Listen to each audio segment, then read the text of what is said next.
Olá, é muito bom estar contigo, é muito bom ter você conosco para a nossa primeira aula de Ética, Política e Sociedade.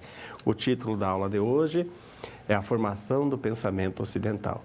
Sou o professor José Dir, sou graduado em Filosofia e tenho especialização e mestrado justamente nessa área que nós vamos trabalhar aqui, Ética e Filosofia Política. Eu quero já dar uma palavrinha acerca desse tema da nossa aula. A formação do pensamento ocidental pressupõe, está implícito ali, que o nosso pensamento foi formado. Se ele foi formado, quer dizer que deve ter alguns elementos, algumas influências que contribuíram para isso. E é justamente o que nós vamos passar para você nessa aula de hoje. O nosso pensamento é racional. Nós não estamos falando religioso, não estamos falando científico, estamos falando do pensamento racional, pensamento filosófico. A ciência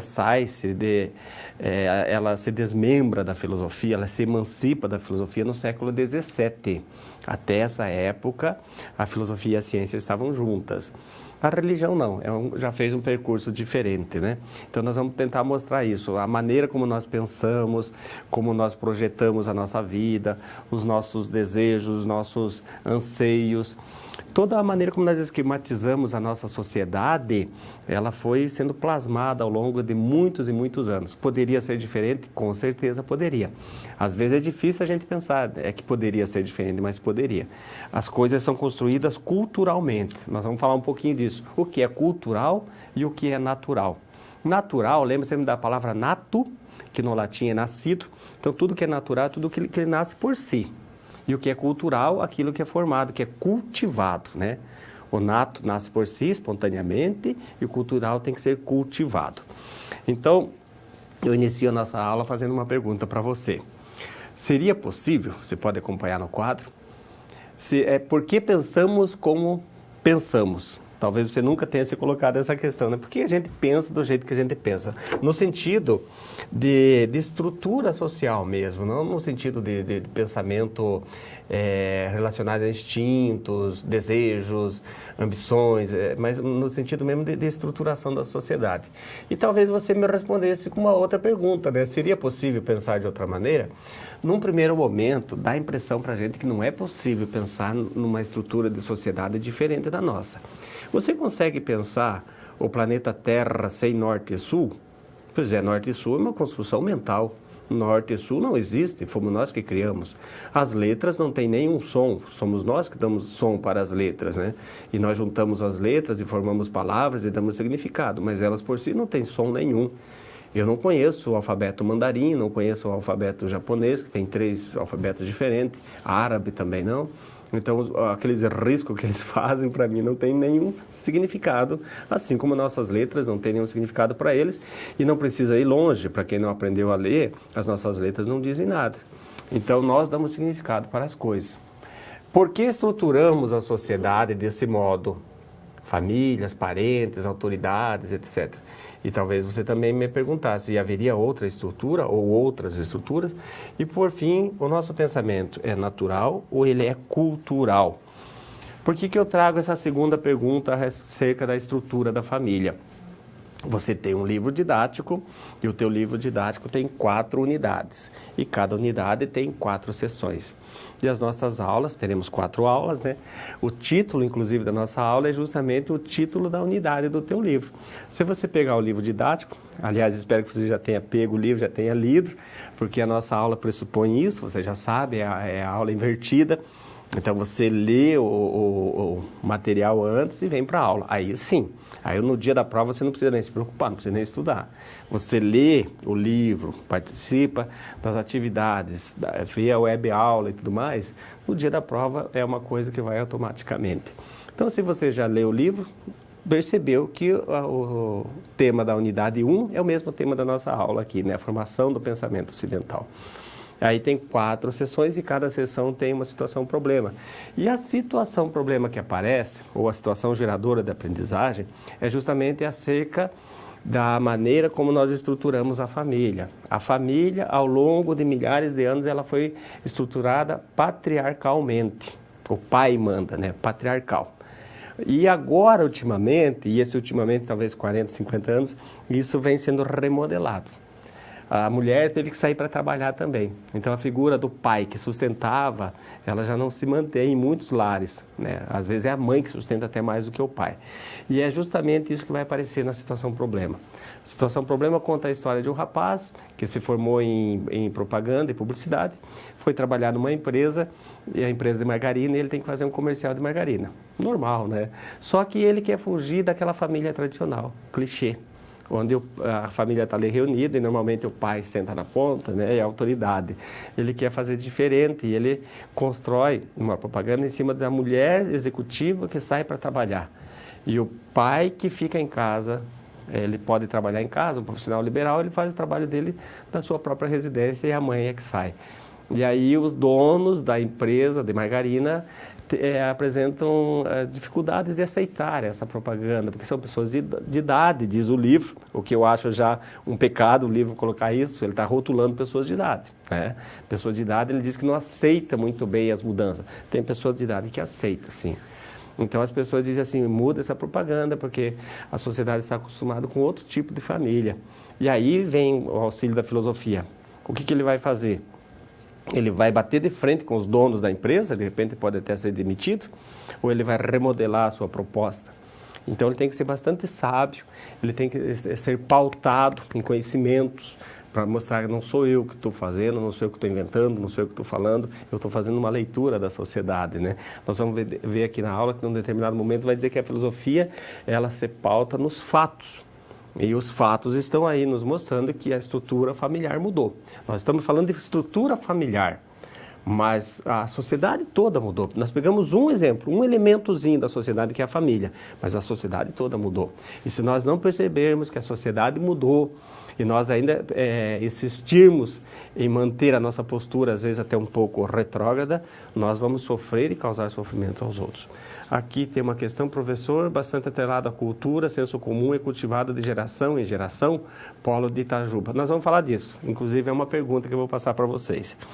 Bom, a nossa cultura toda, ela é formada em cima de 4 pilares. Imagine você fazer uma casa com 4 pilares. Então, 2 na frente e 2 atrás. Esses pilares, a gente costuma dizer que eles se juntam em 2, porque 2 deles têm relação ao pensamento e 2 deles têm relação à religião. Imagine, talvez, uma plataforma de petróleo no mar. Tem vários pilares que sustentam ela ali, ela não está solta na água, né? Então, aqui nós estamos falando de 4 pilares. Vamos ao quadro que você pode acompanhar melhor. Então, nós temos aqui a cultura ocidental, que é a plataforma, digamos assim, espécie de plataforma de petróleo. E nós temos aqui os 4 pilares. 1, 2, 3, 4. Aqui se refere ao pensamento e aqui se refere à religião.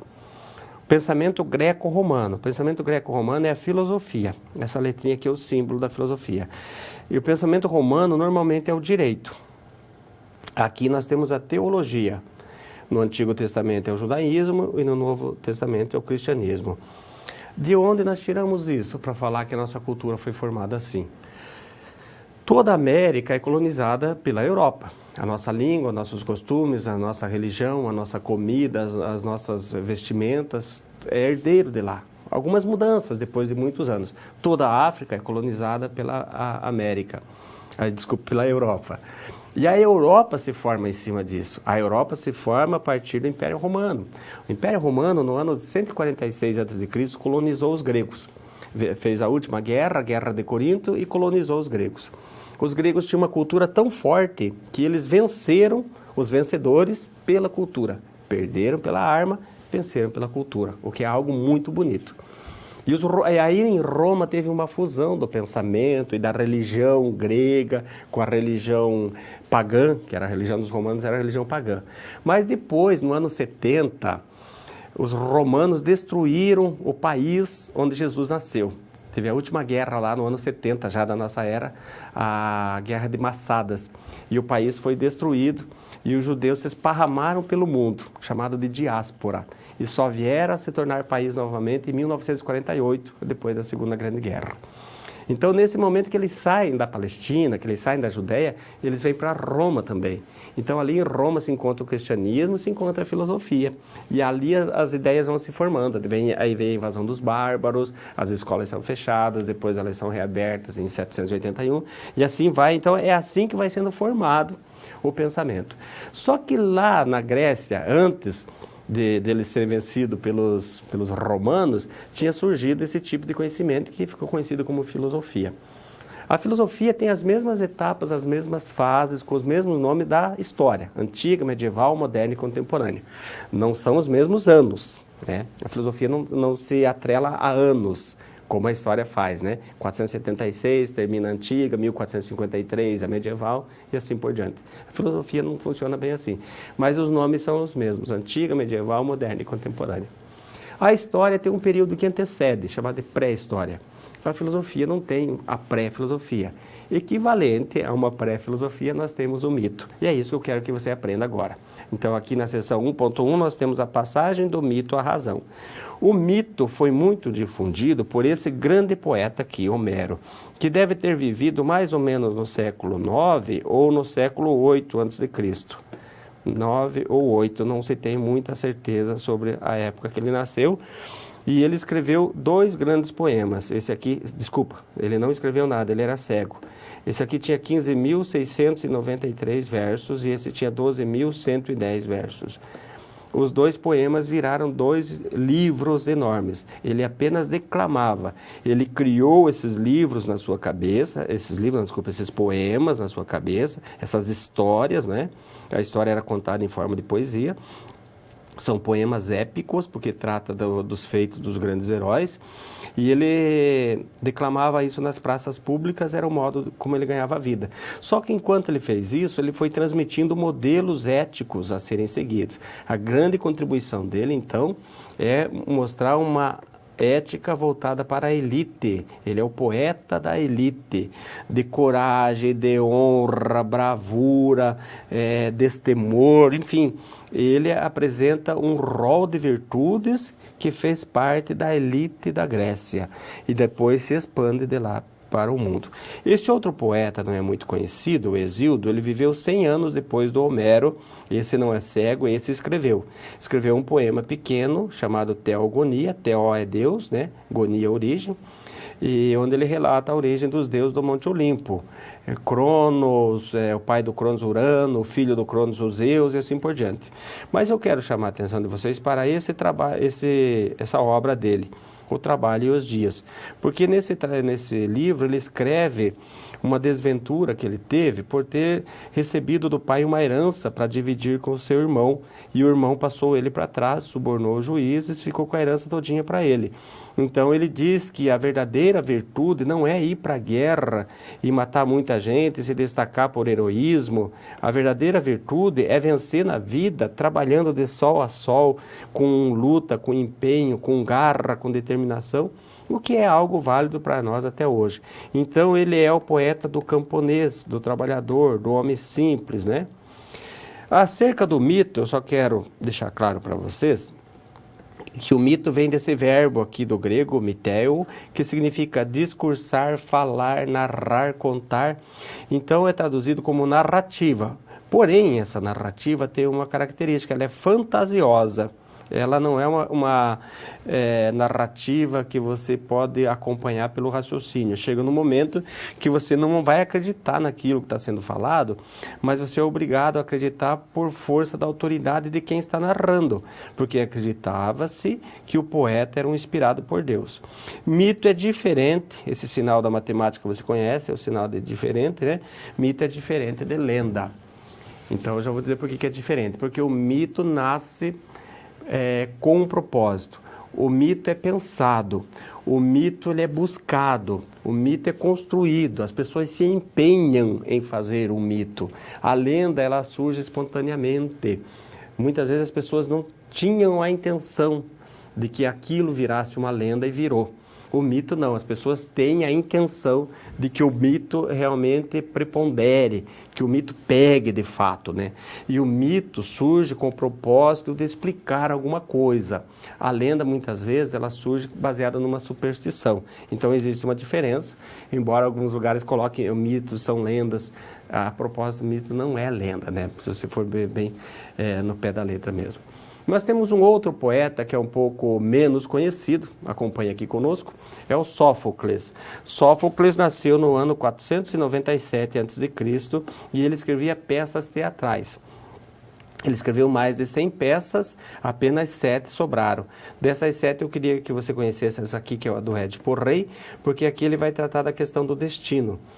E é bom que você saiba disso, porque quando cair na prova para vocês alguma coisa, vocês tendo em mente que os gregos acreditavam piamente em destino, ninguém escapa, ninguém foge do destino, então a peça do Édipo Rei vai te ajudar a lembrar disso, não se foge do destino. Eu acho que você deve lembrar do Édipo. O Édipo nasceu com uma maldição, né? A maldição dele era terrível, era matar o pai e casar com a mãe. Claro que sem saber que estaria fazendo isso, né? A filha do Édipo chamava-se Antígona. E aqui ela vai apresentar o dilema entre a nossa consciência e o que as leis pedem de nós. Consciência versus leis. Ela vai falar em outros termos. Ela fala lei natural e lei positivada. Muitas vezes as leis nos colocam contra a nossa própria consciência. Imagine um piloto de avião na guerra que é obrigado a jogar bomba em pessoas que ele não gostaria de jogar. Tem a consciência dele e tem o fato dele ter que obedecer os seus superiores, né? O Sófocles, então, já começa a questionar a sociedade. Nas suas peças teatrais existia uma crítica social. A religião olímpica, os gregos tinham 2 tipos de religião, essa aqui é olímpica, essa aqui dos mistérios. A religião olímpica tem, por exemplo, o personagem Zeus, a dos mistérios é baseada no Orfeu. Eles tinham 2 religiões, essa daqui era para o povo simples, para a plebe, e essa daqui era dos nobres. Pouca gente sabe que eles tinham 2 religiões e pouca gente sabe que nessa religião aqui, por exemplo, você só entrava através de iniciação, de convites, ela era esotérica, né? Esotérica com S, não com X. Existem as 2 grafias, mas o significado é diferente. Então, ela era uma seita fechada. Então, a religião olímpica, ela não é blindada. Não é blindada significa que os deuses podem ser passíveis de questionamentos. O Zeus era um deus extremamente infiel.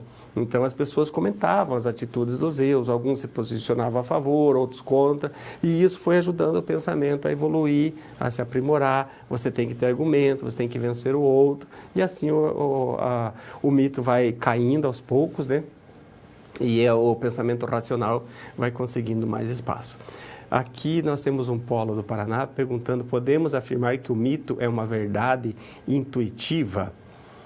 A verdade intuitiva, ela talvez esteja até mais no âmbito da religião. E alguns colocam, infelizmente é por minha conta, né? Alguns assemelham mito e religião. Eu acho que tem uma diferençazinha. Assim como tem diferença entre mito e lenda, tem diferença entre mito e religião. Mas muitas pessoas acham que a religião é uma forma de mito. E talvez não seja tão verdadeiro isso, né? Nós devemos ter respeito com todos os tipos de conhecimento. Mas a verdade intuitiva do mito, eu não sei se poderíamos dizer, por exemplo, Palas Atena nasce de uma dor de cabeça de Zeus. Eu não vejo nada de intuitivo nisso, né? Eu vejo uma explicação da época mais, talvez, aceitável, mais convincente. O mito, gostaria que você guardasse isso, nunca se viu como uma verdade provisória, como um paliativo.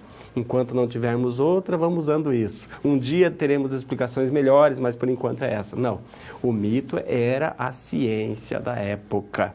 O mito foi muito importante. E aí o mito foi sucumbindo, não desapareceu, até hoje existem mitos. Mito é tudo aquilo que você acredita sem procurar saber se é verdadeiro ou não. Por exemplo, a mulher é sexo frágil, é um mito. Essa afirmação não se sustenta, né? Existem muitos outros mitos. Também não sumiu porque está presente em filmes e nas obras literárias, até no nosso linguajar, uma expressão calcanhar de Aquiles, por exemplo, vem lá dos mitos. Então, eles não sumiram totalmente. Mas o mito foi suplantado, quer dizer, vencido. A filosofia vai surgindo com mais força, e aí chegou-se à conclusão, alguns estudiosos diziam que a filosofia nasceu na Grécia como um milagre. Do nada, espontaneamente, do dia para a noite, a filosofia surgiu lá. E aí alguns achavam que não era assim. Você pode acompanhar aqui no quadro comigo. Então, essa questão do milagre grego, esse X eu pus do lado para não ficar muito feio, mas eu queria colocar aqui, milagre grego não se mantém. Então, outros diziam que foi influência oriental dos povos do Oriente Próximo ali. Eles conheciam até a Índia, no máximo, não conheciam o Oriente, Extremo Oriente, né? Então, eles dizem que os povos babilônicos, persas, mesopotâmios, fenícios, enfim, teriam influenciado o surgimento da filosofia na Grécia. Também não se sustenta mais. A qual que se sustenta? Essa daqui. A Grécia ofereceu condições propícias para que a filosofia surgisse lá. São 6 condições. As viagens marítimas, essas 3 que nós podemos agrupar num grupo só, e essas outras 2 aqui também formam um grupo só. As viagens permitiram contato com outras explicações, né? Explicações diferentes, e a moeda, a escrita e o calendário permitiu o amadurecimento do pensamento abstrato. Você não precisa ter a referência de imagem no abstrato. Como eu disse há pouco, a escrita são riscos que não têm nenhum significado e nós damos significado. O calendário também ajudou eles a perceber que de tempos em tempos tudo se retornava, que a natureza era cíclica. Tinha a época do frio, tinha a época do calor, da enchente, da seca e assim por diante. A polis e a política fez com que os moradores da Grécia Antiga tivessem que organizar melhor sua cidade, a convivência. Então, tinham que elaborar leis, tinham que aprender a respeitar os outros. Quando ia elaborar leis, tinha que saber falar bem, argumentar, convencer. E assim o pensamento vai sendo aprimorado, vai evoluindo. E a filosofia surge no século VI a.C. Já falei bastante. Vocês querem falar também, então vou colocar uma atividade. Acompanhe aqui comigo. A atividade é a seguinte. Vocês falaram há pouco do senso comum, né? Sabemos que o mito é considerado expressão do senso comum. Você acredita que o senso comum ainda é um conhecimento válido? Eu vou dar 30 segundos para você responder essa questão e eu volto logo na sequência para a gente comentar.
Existe uma anedota criada por Paulo Freire, né, de que um barqueiro uma vez foi atravessar umas pessoas muito estudadas no seu barco e ele não sabia nem ler nem escrever. O único conhecimento que ele tinha era do senso comum, era saber nadar.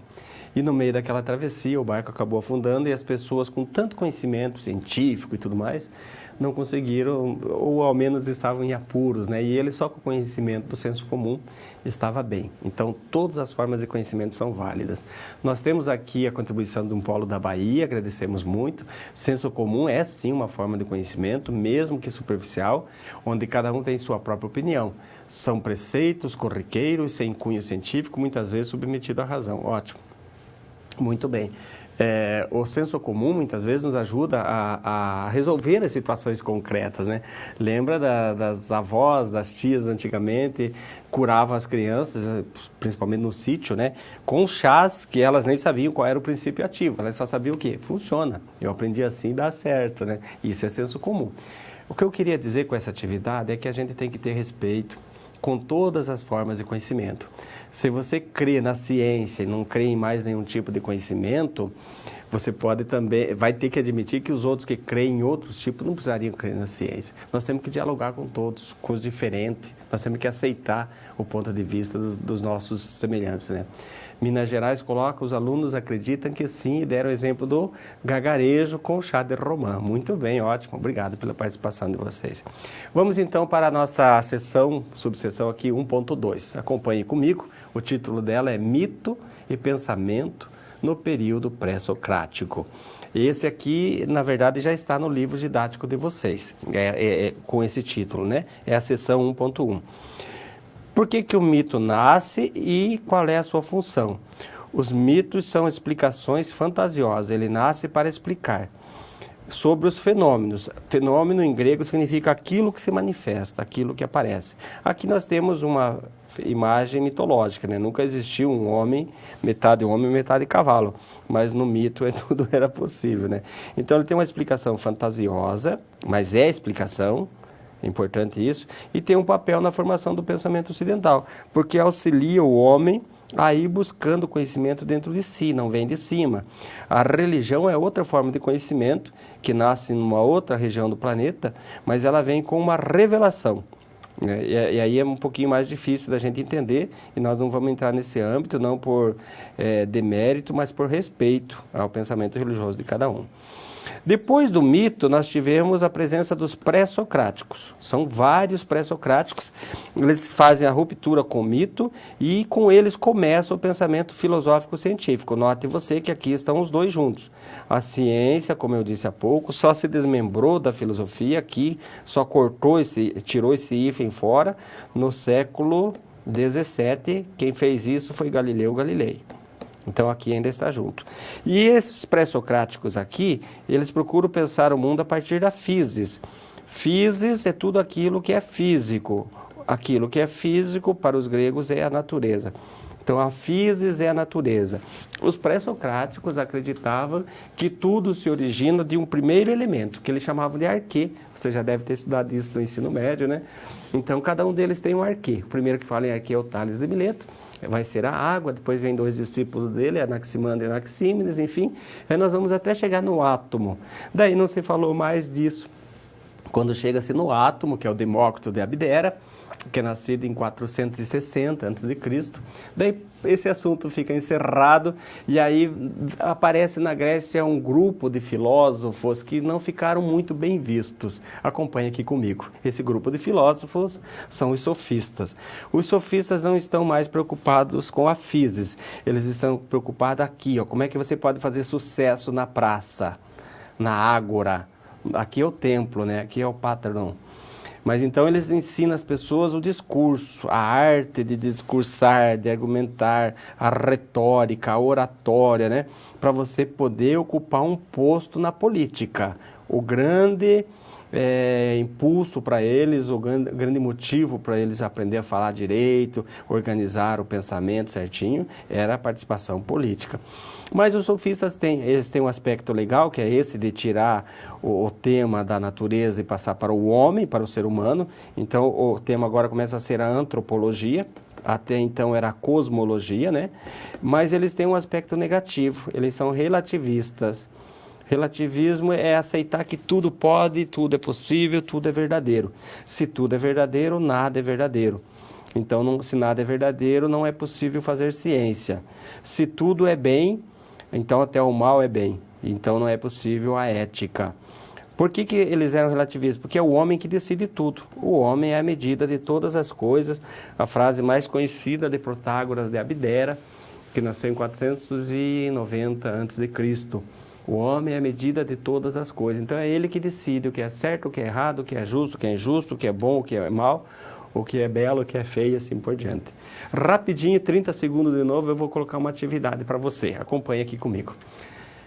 A maneira como a família é compreendida, estruturada ou formatada pode ser considerada uma criação cultural ou natural. 30 segundos para você responder e eu volto logo na sequência.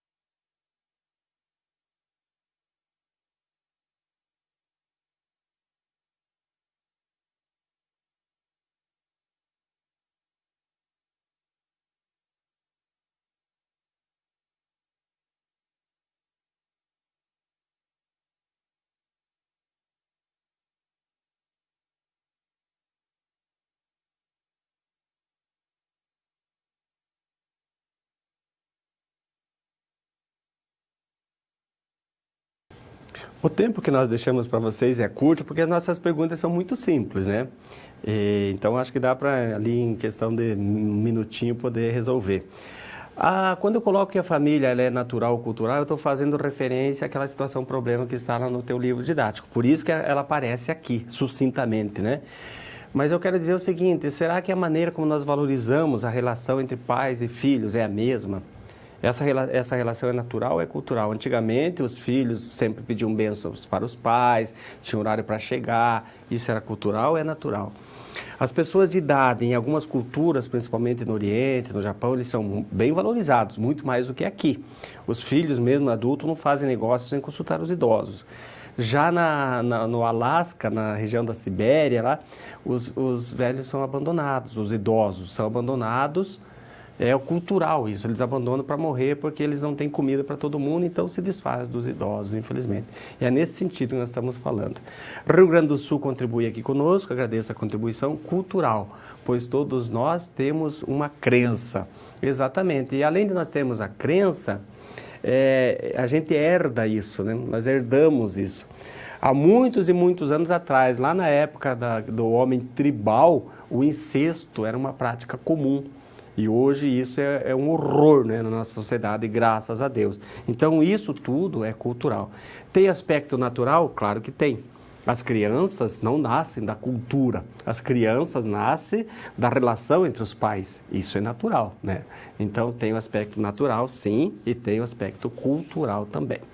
Nós passamos para a nossa sessão 1.3, você pode acompanhar comigo, o título dela é Pensamento Socrático e Lógica Aristotélica, é a sessão 1.2 do teu livro didático. Sócrates, a nossa sessão aqui é Pensamento Socrático, então o Sócrates é muito conhecido por esta frase que está aqui, ó, nesse fragmento. E aqui está escrito isso que eu transcrevi aqui para você, gnótise auton.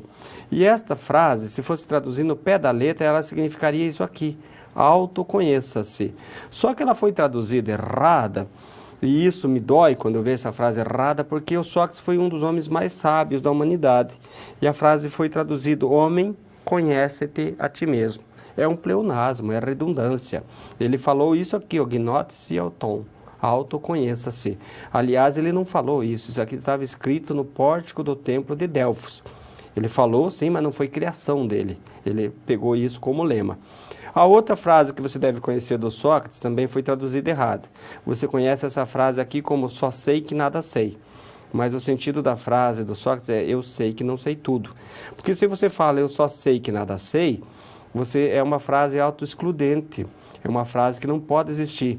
No momento que você sabe que não sabe nada, você já sabe alguma coisa. Você sabe o limite da tua ignorância. E era isso que o Sócrates dizia. Eu sei o limite da minha ignorância. Eu sei que eu não sei tudo. Mas o mais importante, se você pensar em termos de avaliação, lá para frente, é você entender o método socrático. O que é método? Método é uma junção de duas palavras no grego, metaudos, que significa caminho para. Então, o Sócrates quer estabelecer um caminho para alcançar a verdade. Como é possível alcançar a verdade? Hoje nós confiamos muito na ciência e achamos que a ciência nos diz a verdade. E a ciência se vale da experimentação, da comprovação, da verificabilidade. Na época do Sócrates não era assim que funcionava. Então ele achou que o caminho para alcançar a verdade era a dialética. O método socrático é a dialética. Esse prefixo dia significa dividir ou compartilhar. Quando você fala em diálogo, que tem o mesmo prefixo, você vai compartilhar a palavra. Logos é palavra. Então, diálogo, compartilhar da palavra. Diabo, aí é dividir a realidade. Boleia a realidade. E dialética, a palavra verdade em grego é aletheia. Então, aqui nós poderíamos entender como um compartilhar da verdade. Eu passo a minha verdade, você passa a tua, até nós chegarmos num consenso entre nós, qual de nós tem razão. Como é que se faz isso? Num primeiro momento, pela ironia. Ironia na nossa língua é zombaria, gozação, caçoada, mas para Sócrates, ironia é questionamento. Aliás, para Sócrates não, para os gregos. A palavra ironia, quando ela surgiu, Ela significava questionamento. O Sócrates começava a questionar, começava a fazer bastante perguntas sobre o que é o bem, o que é a justiça, o que é a liberdade e assim por diante. Quando a pessoa caía em contradição, quando ela percebia que ela não sabia, não tinha mais resposta, ele buscava a resposta junto. Então, a maêutica, que é o segundo momento é o parto, a parteira, o parto das ideias, é parir a própria verdade, ou parir a verdade juntos. A mãe do Sócrates era uma parteira, chamava-se Fenareta, um nome meio estranho, mas é um nome grego, né? E aí o Sócrates dizia, eu tenho a mesma missão que a minha mãe. A missão da minha mãe é ajudar as pessoas, as mulheres, a trazer seus filhos ao mundo, a dar a luz aos seus filhos. A minha missão é ajudar as pessoas a trazer a sua verdade ao mundo, as pessoas dar a luz à sua verdade.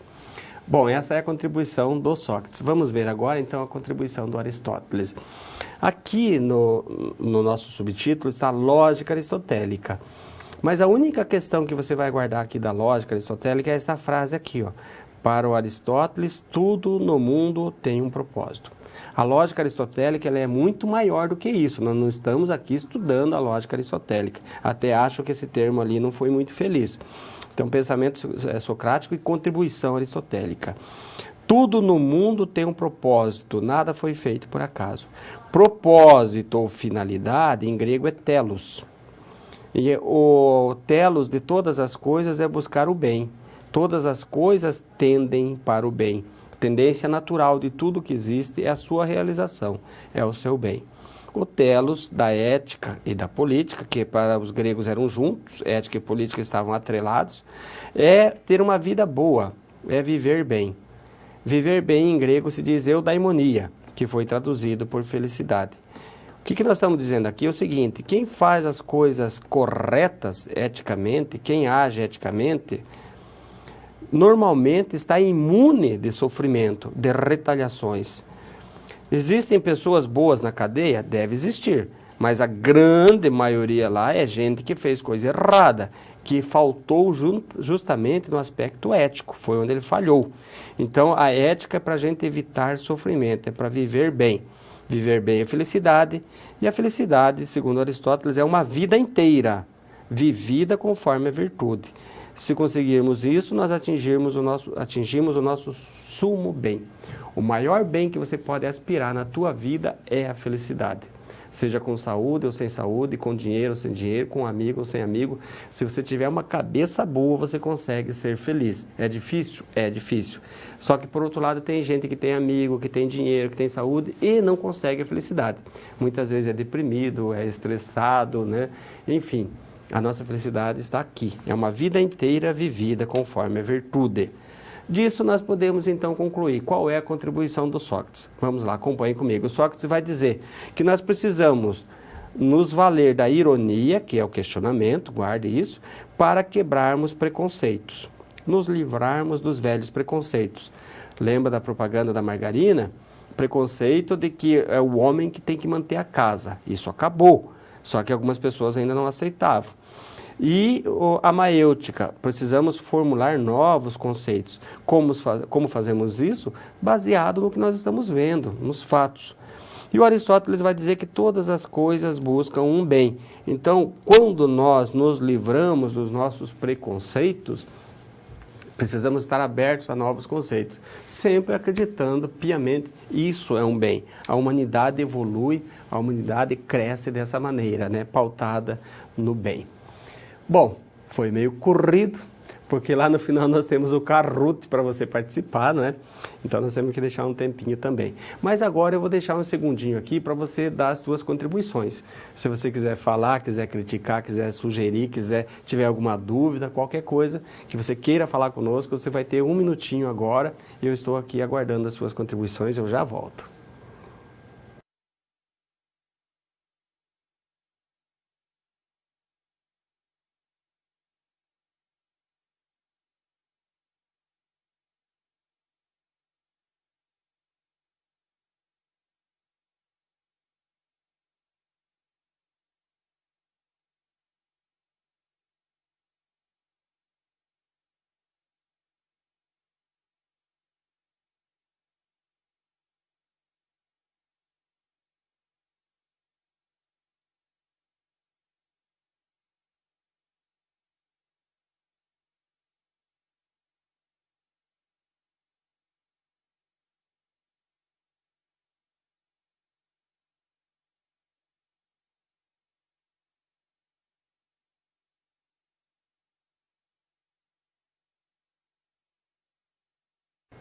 Nós voltamos rapidinho, não quer dizer que você não possa dar a sua contribuição. Continua escrevendo se for preciso. E aqui assim a gente já vai ganhando tempo, eu não fico aqui, né, esperando e matando o tempo de vocês. Nós temos aqui uma contribuição, um questionamento do Polo de Itajubá, eu agradeço muito. Professor, a preocupação de Sócrates era levar as pessoas por meio do autoconhecimento, a sabedoria e a prática do bem? É exatamente isso, né? Então, o Sócrates acreditava que nós temos dentro de nós o conhecimento. Ele dizia, né, você sabe que ele foi condenado à morte por incitar a juventude, né, manipular a juventude e não acreditar nos deuses da cidade. Essa foi a acusação. Mas ele disse, quando ele foi condenado, eu tenho um Deus pessoal dentro de mim, por isso que falaram que ele não acreditava nos deuses da cidade, mas ele acreditava nos deuses da cidade. Quando ele disse um Deus pessoal, ele quis dizer, eu tenho um impulso dentro de mim, eu tenho uma motivação dentro de mim, que no grego era daimon, que não é uma palavra muito feliz na nossa cultura. Daimon pode ser traduzido por demônio, né? Porque para os gregos tinha uma legião de demônios bons e uma legião de demônios ruins. Só que para nós não existe demônios bons, só demônios ruins. Mas enfim, algumas traduções que procuram ser mais fiéis ao que ele quis dizer, então coloca, eu tenho um Deus pessoal dentro de mim. Mas é uma inspiração. Tanto é que na Bíblia, esse daimon foi traduzido por bem-aventurado. A eudaimonia, o eu é bem ou bom, foi traduzido como bem-aventurado. A melhor tradução mesmo, eu acredito que fosse bem inspirado. Então, o Sócrates tinha uma inspiração que ajudava, incitava a fazer o bem, um comprometimento com o bem. Sócrates é considerado por muitos uma das pessoas mais sábias, mas uma das melhores pessoas, melhor caráter que já passou por esse mundo. Ele teve uma morte injusta e não quis fugir. Ele falou, não, eu nunca fiz nada de errado, não sei como é ter a consciência pesada, eu prefiro morrer injustamente do que fugir, mesmo sabendo que a condenação era injusta, né? O Polo do Piauí, agradeço a contribuição de vocês, de Piracuruca, né? Acredito que seja isso. Está mandando a aula. Obrigado, gente. Obrigado, viu? Fico feliz por isso e você pode ter certeza que eu vejo isso como um desafio para melhorar mais, porque eu acho que vocês merecem simplesmente pelo motivo de você estar procurando conhecer e crescer. Eu sei que por esse Brasil lá fora tem muita gente que trabalhou o dia inteiro, está cansado. É sacrificante vir para a aula, né? Mas não desista. A gente ganha pela força, pela persistência. Lembra do Exildo? A verdadeira virtude é vencer de sol a sol, trabalhar, se dedicar. A diferença entre os grandes, né, e aqueles que não aparecem na história é a persistência. Tem uma frase que eu gosto muito de Norman Vincent Peale. Ele fala, os fracassados nunca terminam, os derrotados nunca começam e os vitoriosos nunca desistem. Então, a gente tem que persistir sempre. Vamos voltar aqui, então, para a nossa sessão 1.4, tipos de conhecimento. Nós vamos ver o conhecimento filosófico. No teu livro didático é a sessão 1.3. Conhecimento filosófico tem como característica ser um conhecimento crítico. A palavra crítico vem de crisol. O crisol é a substância utilizada para purificar o ouro quando ele é encontrado. O ouro é encontrado no meio do barro, da lama, né? Então, passa pelo crisol, elimina as impurezas, ele fica purificado. Então, crítico significa purificado ou filtrado. É um pensamento mais bem elaborado. É essa a característica do pensamento filosófico. É a capacidade de interpretar a realidade. Vamos pegar a nossa situação geradora de aprendizagem. O que tem de errado a família que até ontem era patriarcal, o pai mantinha a família toda, agora dividir isso com a mãe. O que vai afetar na prática os filhos, o marido e a mulher? Então, interpretar à luz da realidade. Análise causal entre os fenômenos, não aceitar respostas prontas, mesmo que lá no fundo, depois de muita discussão, você aceite, mas pelo menos você fez ela passar pelo filtro. Então, você vai estar sempre questionando. Por isso que é crítico reflexivo. Ressignificação da realidade, você pode dar outro significado, mas pode acabar admitindo que esse significado foi muito bem dado e nós vamos permanecer com ele, vamos mantê-lo, digamos assim. Ressignificação da realidade e, por último, escolhas mais racionais. Racionais é o logos. voltamos a falar. Logos vai originar o finalzinho logia, de várias disciplinas, biologia, sociologia, antropologia, psicologia, uma infinidade de disciplinas. Logia é estudo, estou pensando na Rosa intérprete aqui, eu falando rápido assim. Logia é estudo, né? Então, biologia é estudo da vida. E também vai originar a palavra lógica. O que é uma coisa lógica? Lógica é aquela situação que não tem como não ser daquele jeito, digamos assim. É tão claro que é evidente por si. Então, quando alguém pergunta alguma coisa, você fala lógico. Você está dizendo, claro, não tem dúvida nenhuma, né? Tem nexo no que eu estou falando. Então, isso nasce do logos. Por isso, agora você consegue entender o que é o pensamento racional. É o pensamento do estudo, da logia, que analisa, que reflete, mas também é aquele pensamento que chega numa coisa indubitável, clara por si, lógica. E isso começa, como nós já vimos até agora, vem os mitos, os pré-socráticos, os sofistas, Sócrates, Platão e Aristóteles. Platão não apareceu aqui, ele vai aparecer na nossa aula 2. Então, nós chegamos até o Aristóteles. O Aristóteles morreu em 322.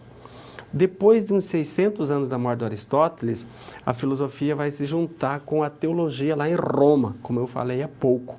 E quem vai fazer isso são alguns padres da igreja. Então, agora nós entramos na Idade Média. Pode acompanhar aqui comigo. Olha lá, a Idade Média, nós temos duas grandes correntes filosóficas. Essa daqui tem esse nome por causa desse comecinho, patris. Patris em latim é padre. Padre, você sabe que é pai, né? É no sentido de pai espiritual. E esse segundo momento é a escolástica. Esse primeiro momento aqui, ele é mais ou menos do século 6 ao século 9. Do 6 ao 9. E esse segundo momento aqui... Opa, 9 não, eu coloquei 11. 9 aqui. E esse segundo momento é do século 10 ao século 13, aproximadamente. Nesse primeiro momento, que a filosofia está se juntando com a teologia, houve a predominância, a ênfase maior, né, nos valores religiosos. A igreja ficou, vamos dizer assim, ficou num pedestal, ficou numa posição mais elevada e a filosofia numa posição mais baixa. A igreja estabelecia a organização social, inclusive o modelo de família que chegou até os nossos dias. Família de pessoas do mesmo sexo, a igreja tem uma dificuldade de aceitar, né? A gente sabe disso. Aí, o nome mais forte dessa época aqui é esse filósofo, Agostinho de Hipona. Ele fez a junção do cristianismo com as ideias do Platão. Por que não fez com as ideias do Aristóteles? Porque as obras do Aristóteles não eram conhecidas na época e só quem conhecia essas obras eram os árabes. Numa daquelas guerras antigas, os árabes acabaram pegando os livros do Aristóteles e os europeus nem sabiam que ele tinha deixado esses livros por escrito. Então, esses livros só vão reaparecer ou aparecer, né, na Europa no século XII. Eu já vou falar disso aqui embaixo. Então, o Agostinho vai dizer que o conhecimento é resultado da iluminação divina. É Deus que nos permite conhecer. É Deus que, com a sua infinita bondade, embute na nossa mente uma centelha da sua sabedoria. Tomás de Aquino é o maior nome da escolástica. Ele já é do ano 1225, ele nasceu. E esse daqui nasceu em 354. Morreu em 430, 76 anos. Esse aqui morreu em 1274. Esse aqui viveu 49 anos apenas. Ele era extremamente obeso, mas muito obeso. Ele faz a junção do cristianismo com o aristotelismo. Ele conheceu, então, as obras do Aristóteles, que os árabes invadiram a Europa, toda a Península Ibérica, né? Que eram conhecidos como sarracenos na época, a época das cruzadas, enfim. Então, ele vai dizer que filosofia e teologia não se chocam, elas se complementam. A filosofia ficou uma ferramenta, uma escrava, uma serva da teologia por 1000 anos aproximadamente. A ciência das ciências na Idade Média era considerada teologia. Por que a teologia? Porque a teologia trata das verdades imutáveis, trata do céu, trata da salvação da alma. E aqui não, aqui é ilusório, aqui é passageiro, né? Aqui é o vale de lágrimas, né? Eles usavam esses termos. E lá no céu, não, o paraíso. Então, quem nos fornece as ferramentas, os conhecimentos necessários para chegar no paraíso? A teologia. Então, por que eu vou ficar estudando filosofia? Filosofia é só para discutir, para pensar correto, para não ter muitos erros, muitos equívocos. Voltamos mais um pouquinho sobre as características do pensamento filosófico. É um conhecimento que não busca se sobrepor às crenças, mas respeita. Essa aqui eu tenho dito que é a palavra mais forte de toda a nossa aula. O conhecimento filosófico respeita as diferenças de opinião. Você respeitando a diferença de opinião, só quem tem a ganhar é você. Se você não respeita, se você é turrão, como se diz, você sofre e faz os outros sofrer. Ninguém é obrigado a viver do jeito que você acha que é o correto. Nós temos que aprender a respeitar todo tipo de pessoa, de crença, de ideologia. O nosso país mesmo passa por um momento, né, de diferença entre ideologias políticas. Nós temos que aprender a respeitar todos esses tipos. Voltaire, um filósofo francês, nascido em 1694, morreu próximo da Revolução Francesa em 1778, ele dizia, olha que frase bonita, posso não concordar com o que dizes, mas morrerei lutando por teu direito de dizer. Esse é um lema muito forte para a filosofia, respeitar todas as maneiras de ser. Voltamos ao quadro aqui. A filosofia também colabora, e apenas colabora, na construção de uma visão crítica do mundo. Ela não impõe, ela colabora, procura dar a sua contribuição. As convicções, sejam políticas, religiosas, seja de mais variados tipos, né, podem ser analisadas à luz de fatos concretos. Os fatos concretos nos permitem análises lógicas, racionais. Lógicas e racionais é praticamente uma repetição, né, só que em línguas diferentes, né. Ratio é no latim e logos é no grego. Mas é o mesmo sentido, lógico e racional é praticamente a mesma coisa. Então, a filosofia quer que analise à luz dos fatos. E aqui, novamente, aquela nossa situação, problema, pode nos ajudar a entender um pouco isso, né? Os fatos, a família, que não é mais patriarcal, você vai sofrer por isso, você vai bater de frente ou você vai aceitar. O Milton da propaganda não sabe o que fazer. Eu insisto na minha proposta de propaganda de margarina da mãe executiva e do pai do lar, digamos assim, né? O pai trabalha em casa, ele não é dono de casa, o trabalho dele é em casa, né? E isso é uma realidade hoje em muitos lugares, e não tem nada de errado. Mas imagine a pessoa que passa por essa situação. Minha mulher trabalha na empresa multinacional e hoje ela está viajando para fora do país. E você? Não, eu trabalho em casa. Muitas pessoas, inclusive, dizem, que estranho, você fica em casa, a mulher sai. E daí? Não tem nada de errado, né? Se as pessoas não aceitam isso, faz os outros sofrer. E se você não aceita, você sofre também. E é mais ou menos isso que a situação problema está nos dizendo. E você veja que a filosofia, ela tem a ver com a nossa vida. Ela não está viajando. Só que num primeiro momento a gente não percebe isso. É preciso ir analisando com bastante detalhezinho, bastante cuidado para perceber. Mais uma atividade rapidinho para você. Como devemos agir com relação às pessoas que pensam radicalmente diferente de nós? Abranja todas as pessoas, aquelas que te são queridas e aquelas que você não suporta, né? Pense numa possível saída aí, eu vou dar 30 segundinhos e já volto.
Nós temos aqui a resposta do Polo de Minas Gerais, agradeço a resposta. Devemos respeitar as opiniões diferentes, ainda que não concordemos com essas opiniões, mesmo quando forem pessoas queridas ou insuportáveis, assim seremos democráticos. Ótimo, muito boa a resposta de vocês.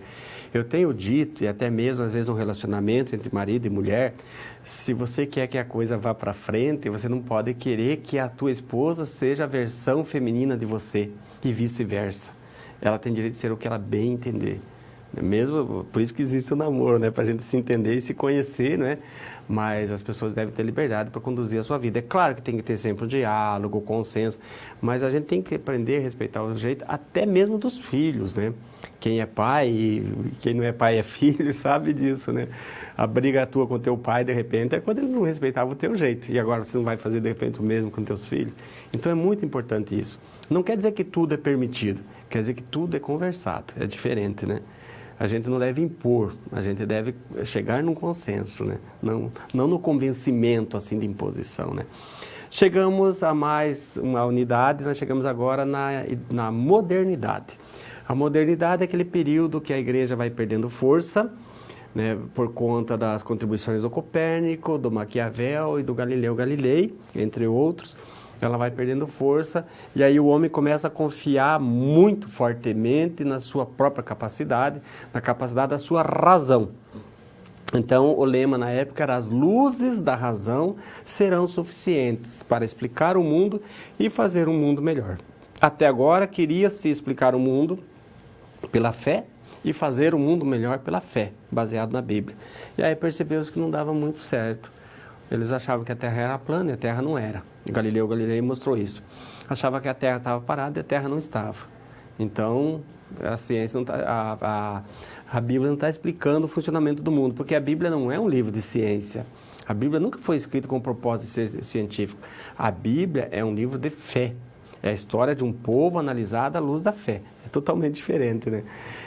Então, caiu a questão da ciência, saiu da tutela da igreja, e a política também, Maquiavel faz a mesma coisa, tira isso da tutela da igreja. Então, as luzes da razão é conhecido como iluminismo. E o iluminismo se bifurca em duas correntes diferentes. Nós vamos ver o racionalismo e o empirismo. Então, note aqui o lema da nossa sessão agora é: a razão no centro do conhecimento. Iluminismo, aqui poderia ser 2 pontos, né? Iluminismo, porque ele bifurca, racionalismo e empirismo. O racionalismo, o nome vem de ratio, com T mesmo, que no latim é razão. Então, o racionalismo entende que as ideias, aqui faltou S, ideias claras e distintas, e ideias claras e distintas são as ideias verdadeiras, então é o sinônimo de verdade. Sempre que você tiver ideias claras e distintas, você tem ideias verdadeiras. A busca dessas ideias é o fundamento do conhecimento, e isso se dá através de um método que foi criado pelo Descartes. Então, o método racionalista é o método do Descartes. No outro slide vai falar do René Descartes. E esse método do Descartes se dividia em 4 momentos, que eu quero que você guarde essa sigla aqui, ó. Como é que se diz fácil em inglês? Fácil em inglês é easy, E-A-S-Y, só que aqui o nosso easy vai ser com E, porque é só a pronúncia, que é em inglês, né, mas a grafia, vamos dizer assim, em português. O que é essa sigla aqui? E-A-S-E, evidência, análise, síntese e enumeração. Aqui aparece revisão, pode ser também, mas o Descartes também fala em enumeração. Então, na prática é o seguinte: só vai ser verdadeiro aquilo que for claro e evidente por si, não deixar a menor sombra de dúvida. Tudo que não for claro e evidente por si deve ser dividido em partes e analisado, até encontrar a verdade nessas partes que estão sendo analisadas, indo das mais simples às mais complexas. Assim que encontrar a verdade, você junta tudo e chega a uma conclusão. A síntese é o momento de juntar, de concluir. Você juntou tudo, indo das mais simples às mais complexas, faça uma revisão para ver se não ficou nada de fora. Então, por isso que você enumera, antes de começar o processo, você enumera para ter certeza de que, como acontece lá com a pessoa que desmancha o motor de um carro e depois faz 2, né, de tanta peça que sobra. Então, você vai enumerar para não acontecer isso. Já o empirismo, a palavra empeiria no grego é experiência. Vai dizer que o nosso conhecimento vem sempre da experiência. Não é a experiência do dia a dia, não é a experiência do senso comum, não é a experiência de vida, como alguns dizem. É a experiência de laboratório mesmo, experiência científica mesmo. Então, para eles, não tem nada na nossa mente, na nossa razão, que antes não tenha passado pelos nossos sentidos. Tudo que você conhece é porque você viu, ouviu, provou, de alguma maneira, né, você conhece sempre pelos sentidos. Se você nunca viu um determinado tipo de fruta, você não consegue nem imaginar. Se você nunca provou, né, o paladar, você também não consegue saber o sabor. Então, o que vai registrar na mente é aquilo que os sentidos nos permitem, diziam os empiristas. E já o Descartes dizia, não, o conhecimento está na mente. Acompanhe comigo aqui agora, então, o principal nome do empirismo é o John Locke. Ó, John Locke é essa caricatura aqui. Nasceu em 1632, filósofo inglês. A origem é começo, não é? O início de todo o conhecimento é a experiência. O conhecimento chega na nossa mente pelos sentidos. Nascemos tábula rasa, nascemos como um quadro vazio, não tem nada no nosso cérebro. E o René Descartes, que nasceu em 1596, é esse aqui, é o pai do racionalismo, diz que o conhecimento, toda a origem dele é a razão. O Descartes acredita que os nossos sentidos nos enganam. Dizia o Descartes, quem de nós nunca foi enganado pelos sentidos? Acha que ouviu uma voz, chega, você me chamou? Não, não chamei. Né? Acha que vê alguém passar, mas não é. Então, a gente, muitas vezes o sentido nos engana. Você vê um lápis colocado num copo de água, parece quebrado. Você tira, não está quebrado, mas está vendo ele quebrado, enfim. E poderíamos usar diversos exemplos. Os sentidos nos enganam, não confia nos sentidos, dizia ele. A verdade está na razão. E aí ficou essa briga, não sabia quem tinha razão, até que em 1724, na Alemanha, o Locke é da Inglaterra, o Descartes é da França, daí lá na Alemanha, um outro país, ainda que não tinha a representação, né, desses dois, a Inglaterra e a França é como se fosse avançado para a época, estaria à frente de todas as outras nações, e a Alemanha já era mais atrasada naquela época. Daí lá surgiu um grande filósofo que vai tentar resolver esse problema. É o Immanuel Kant. Acompanhe aqui comigo. Nós temos aí uma caricatura dele também. A síntese que ele apresenta é o seguinte. Ele nasceu em 1724 e morreu em 1804, faltando 2 meses para completar 80 anos. Ele nasceu em abril, morreu em fevereiro. Para Kant, a estrutura da razão é inata. É universal, todos têm a mesma estrutura. Mas aquilo que se passa no nosso pensamento, nos nossos conteúdos, eles são adquiridos, são obtidos pela experiência. Então, ambos têm um pouquinho de razão. Aqui é a forma. Quando se fala da forma do pensamento, os racionalistas estão corretos. Agora, quando se fala do conteúdo do nosso pensamento, que é a matéria, né? O conteúdo do pensamento é a matéria. Sobre aquilo que você pensa, e quem tem razão, então, são os empiristas. Os dois estão, de acordo com o Kant, parcialmente corretos e parcialmente errados. Né? Se estão parcialmente corretos, quer dizer que tem uma falha também. Em que situação vai aparecer esse tipo de conhecimento lá no teu livro? O Milton fez a propaganda foi um sucesso, foi reconhecido, ele convenceu os diretores da empresa, os donos da empresa que podia fazer propaganda daquele jeito, e ele foi promovido. E ele precisa colocar uma pessoa no seu lugar, precisa, como se diz, reconhecer, né? Precisa promover. E tem 4 pessoas, e os 4 são bons. E ele não quer ser injusto, não quer se arrepender, não quer ficar sendo mal falado, né, por ter privilegiado alguém, então ele quer fazer alguma coisa que seja bem segura, e ele vai usar de um método. Acompanhe aqui conosco, então, o que o método, qual é vamos dizer, a conclusão que ele chega. Primeiro, o método dele, observar o comportamento e o currículo dos candidatos.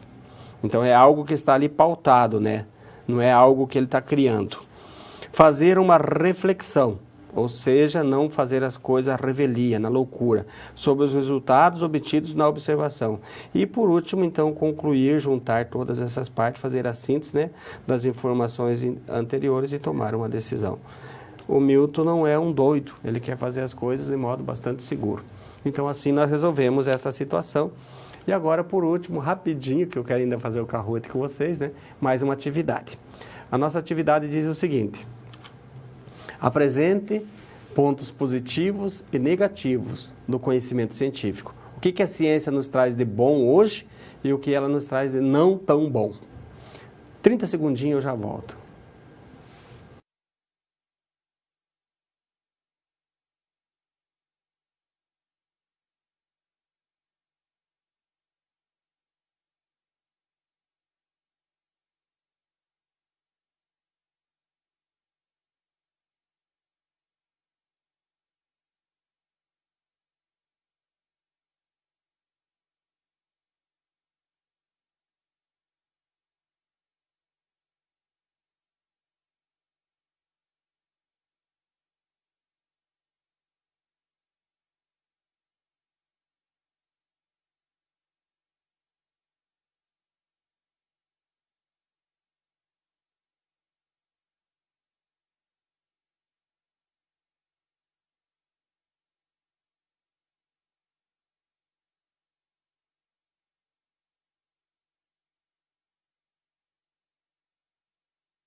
Nós temos aqui a contribuição do Paraná, um polo aqui do Paraná, né?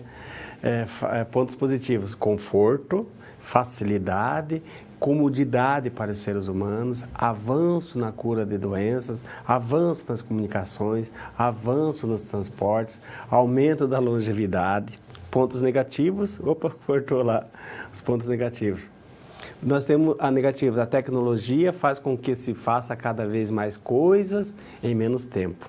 Relações sociais mudaram, ficaram mais escassas, desemprego por conta da tecnologia, ética desrespeitada muitas vezes, exatamente.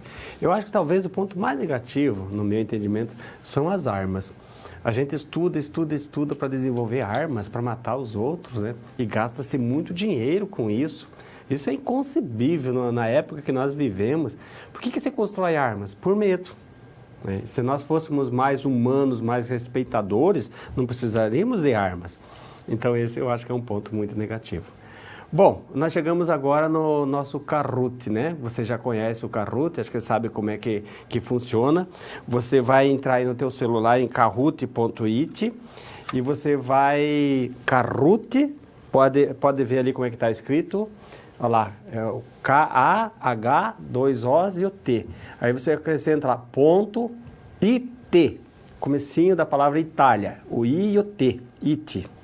Kahoot.it. Acho que você já sabe, né? Já participou disso. Vai pedir o PIN. Você joga esse número aí, o PIN, 10.640, nossos jogadores já estão aparecendo. Eu gostaria sempre que vocês, se possível, colocassem o estado, ou a região, ou o polo, para a gente ter uma noção assim de onde é, né? Se é do Rio Grande, se é do Nordeste, da Bahia, do Mato Grosso, seja de onde for, né? E aí nós vamos dar só um tempinho para mais gente poder participar conosco. Eu vou colocar as questões aqui, são 5 questões, curtinhas, rápidas, e é um modo de nós recapitularmos um pouco da nossa aula. Então, você tem que acertar a questão, né? Primeiro, para ganhar ponto, você tem que acertar a questão, e segundo, tem que ser rápido. Então, qual é, vamos dizer assim, o desafio? Você, mesmo sendo rápido, não pode errar, então tem que tomar cuidado. Não colocar a questão errada, senão você perde, e não demorar muito, senão você acerta, mas não ganha tanto ponto, tá bom? Estamos lá com 1.300 jogadores, vou dar mais um tempinho. Eu sei que alguns às vezes demoram para conectar. Nós temos ainda 10 minutinhos da aula, mas eu ainda tenho mais alguma coisa para falar para vocês. Por favor, não veja isso como uma perda de tempo, nós estamos estudando. Tem assunto aqui que provavelmente vai aparecer na tua prova também, tá bom?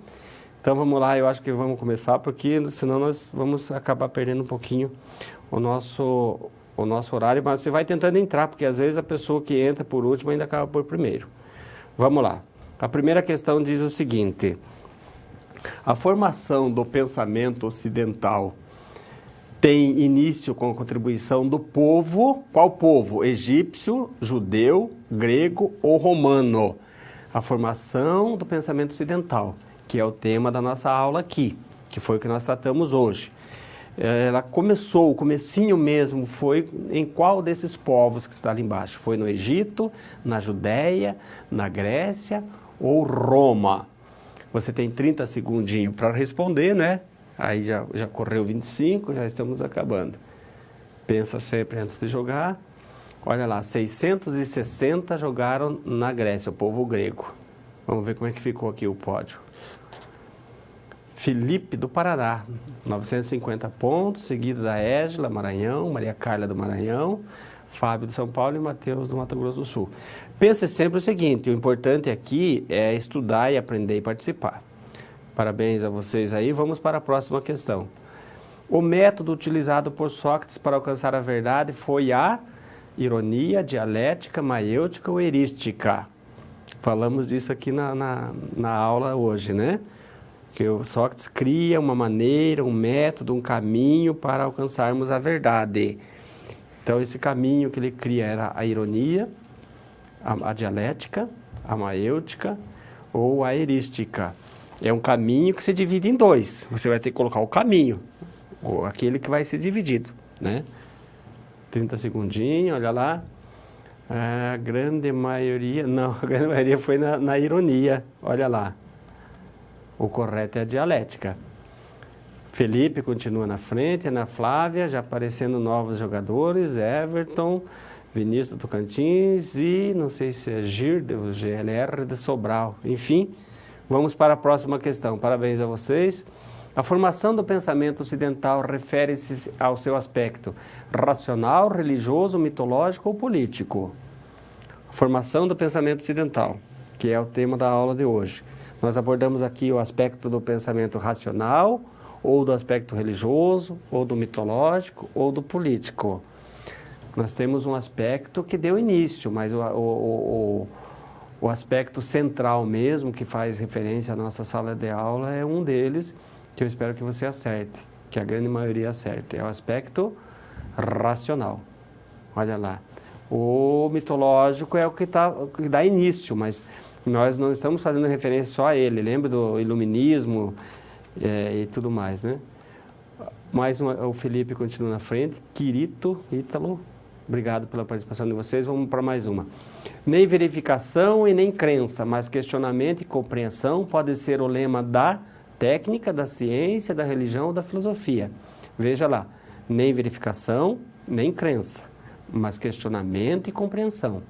Pode ser o lema da técnica, ou da ciência, ou da religião, ou da filosofia.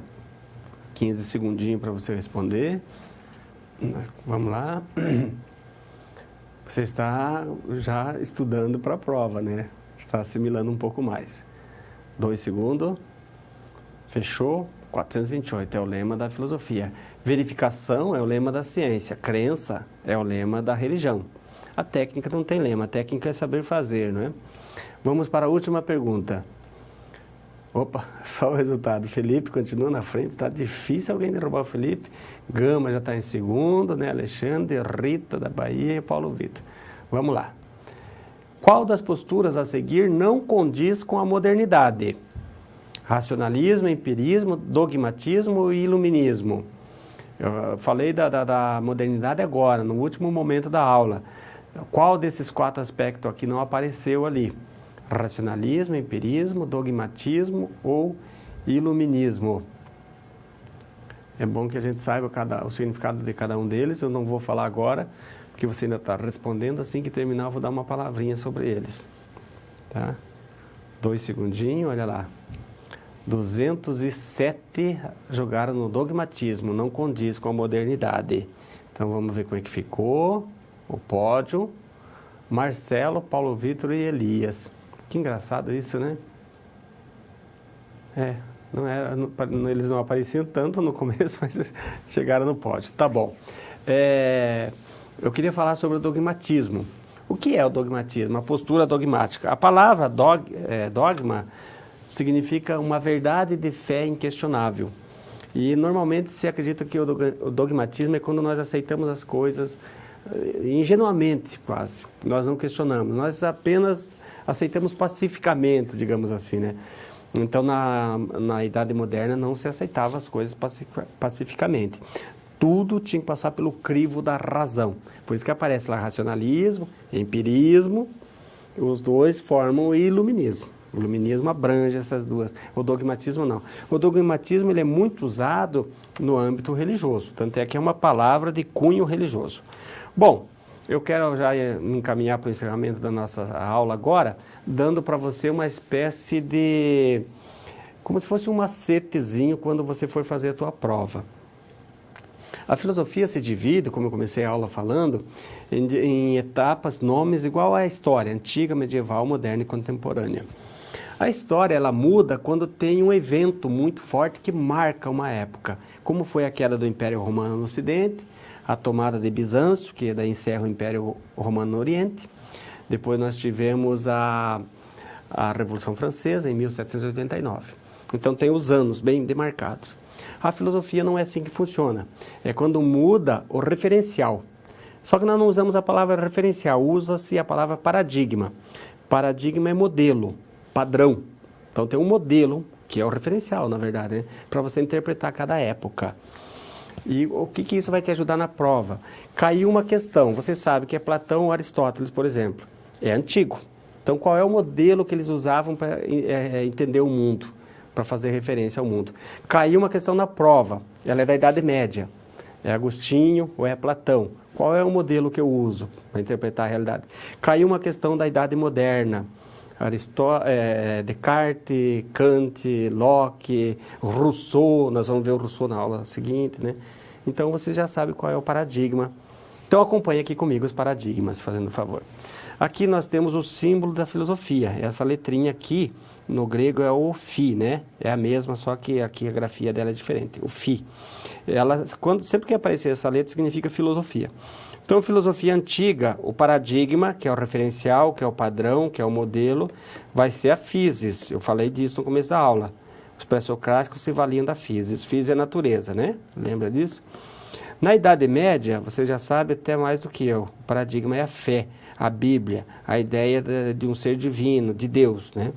Na Idade Moderna, vai ser a razão. Tanto é que falamos aqui do racionalismo, do empirismo e do iluminismo. A Idade Contemporânea, eu não falei dela hoje. Os filósofos contemporâneos, que são ali depois de Schopenhauer, 1800 e pouco, 1850, por ali que começa. Mas entende-se que o paradigma seja a linguagem. Nós vamos falar muito da contemporaneidade na aula 4. O que significa dizer que o paradigma, ou o referencial, ou o padrão, seja a linguagem? As pessoas entendiam que era possível, sem fazer experiência, sem nada, compreender o mundo observando a natureza. Isso aí são os antigos. Os medievais já acham que a natureza é obra de Deus, mas Deus nos transmite também as suas coisas por meio da fé. Se você tiver a fé, você vai entender melhor do que quem se dedica a observar a natureza, simplesmente. Aí chegamos na modernidade e a fé não deu conta de explicar o mundo, de fazer o mundo melhor, veio a razão. Só que a razão também não deu conta, infelizmente, vergonhosamente não deu conta. Por quê? Porque tudo que nós fizemos, desenvolvemos, todo o nosso estudo, nossas pesquisas, dinheiro que foi investido nisso, foi para fazer 2 grandes guerras mundiais. Avião não era para jogar bomba, mas serviu para jogar bomba, né? As armas de todo tipo, câmara de gás. Então, entendeu-se que assim nós não fazemos um mundo melhor. Como é que nós fazemos? Na linguagem. Aqui a gente coloca linguagem, mas linguagem significa discurso, consenso, tolerância, respeito, igualdade, acolhimento. Alguns acham até que a palavra tolerância já deve ser trocada, porque a tolerância tem uma postura, na interpretação de alguns, de superioridade. Existe aquele que tolera e aquele que é tolerado. Então, a tolerância pode ter o sentido, talvez não seja isso, quando criar a palavra, né? Uma tolerância no sentido de eu te suporto, eu te aguento, eu te tolero, né? E ela tem um pouquinho essa conotação, né? Então, alguns já não gostam muito da palavra tolerância, talvez mais convivência, né? Porque eu não sou mais do que ninguém, ninguém é mais do que eu, nós somos todos iguais. Então, seria nesse sentido, por isso que é a linguagem. Bom, vamos encerrando a nossa aula, né? Espero ter contribuído um pouquinho com o teu aprendizado. Se puder, por favor, leia a unidade 2 do teu livro. Se você não leu a 1, deixa, depois você lê, mas leia a 2 já. Porque daí você vem para a aula que vem já sabendo o que nós estamos falando e você vai conseguir assimilar mais. Eu espero você semana que vem. Até lá.